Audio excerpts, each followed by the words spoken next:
December 19 Hanuman Jayanthi வருது. அன்னைக்கு நீங்க இந்த ஒரு விஷயத்த மட்டும் ஹனுமான் முன்னாடி மறக்காம பண்ணிருங்க. அது என்ன விஷயம்னா, அதுக்கு பின்னாடி ஒரு சின்ன ஸ்டோரி இருக்கு.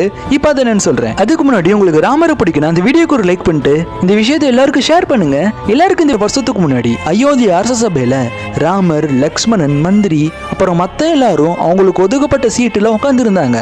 ஆனா ஹனுமான் மட்டும் ராமரோட பாத அடியில கீழே உட்கார்ந்து இருந்தாரு. அப்ப மந்திரி ஹனுமானை பார்த்து கேட்டாரு, ஏன் ஹனுமான் இப்படி தரையில உட்காந்துருக்கீங்க? உங்களுக்குன்னு ஒதுக்கப்பட்ட சீட்ல சௌகரியமா உட்காரலாம்ல. அப்ப ஹனுமான் சொன்னாரு, என் ஸ்ரீராமர் எங்க இருக்காரோ அங்கதான் எனக்கு சௌகரியமா இருக்கும். யாரெல்லாம் ராம நாம சொல்றாங்களோ அவங்க மனசுல நான் குடிக்கொண்டு இருப்பேன். அதனாலதான் இப்ப வர ஹனுமான் ஜெயந்தி அப்ப நீங்க ஹனுமானை வணங்குறதுக்கு முன்னாடி மறக்காம ஸ்ரீராமர் உங்க மனசுல நிறுத்தி ஹனுமானை வணங்குங்க.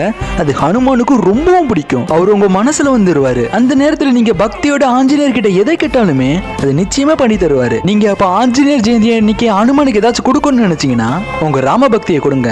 அதுதான் அவருக்கு ரொம்பவும் பொன் போன்றது. நீங்க உங்க பக்தியை கொடுக்க போறீங்களா இல்லையான்னு சொல்லிட்டு இந்த வீடியோக்கு ஒரு லைக் பண்ணிட்டு ஷேர் பண்ணிருங்க.